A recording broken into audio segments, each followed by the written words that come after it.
Halo, assalamualaikum. Ya apa kabare para bocah? Dina iki Sadalia kabeh nerangake basa Jawa wulangan pitu, Sato Iwen lan Karang Kitri. Nang bab iki Sadalia kabeh ngejak anak-anak nyanyi tembang dolanan. Tapi sadurunge ayo maca doa dhisik yuk. Bismillahirrohmanirrohim. Tembang dolanan sing pertama yaiku judule Kucingku Telu. Sapa ning kene sing wis tau ngrungokke apa sing wis apal lagu Kucingku Telu? Nek durung, ayo padha nyemak lagune bareng-bareng yuk.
Sakwise nembang lagu Kucingku Telu mang, coba diwangsuli pitakonan ing ngisor iki karo Sadalia ya.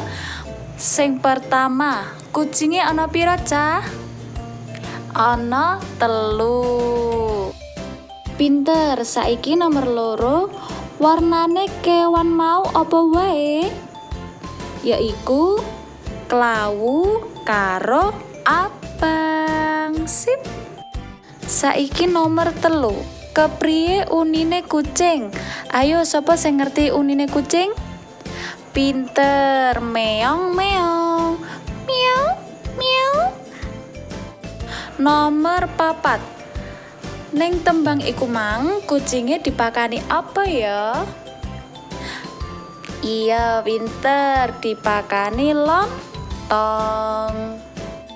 Soal sing terakhir, sapa sing domblong?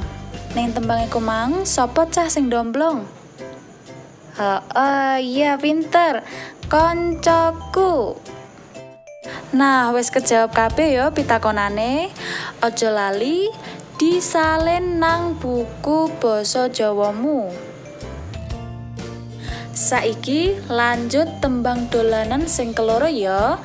Judule Gajah-gajah. Sopo sing ngerti gajah iku awake kepriye bocah-bocah? Iya, pinter, awake lemu, duwe belalai sing dawa. Nah, Dahlia kabeh ngejak anak-anak nyanyi lagu yang berjudul Gajah-gajah. Ayo podo disemak ya lagune.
Nah, mari ngrungokno tembang dolanan gajah-gajah mang.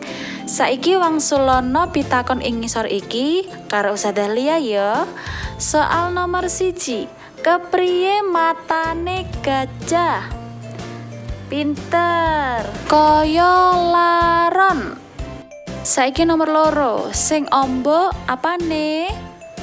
Iya, sing amba kupinge. Soal nomor 3. Apa sing kaya bumbung? Yaiku sikile. Saiki soal nomor 4. Kepriye buntute? Yaiku buntut cilik tansah kopat kapit. Soal sing terakhir, kewan apa sing paling gede? Yaiku gajah. Pinter. Alhamdulillah materi dina iki wis rampung ya Cah. Aja lali jawaban mang disalin nang buku Tantri Basa Jawane masing-masing.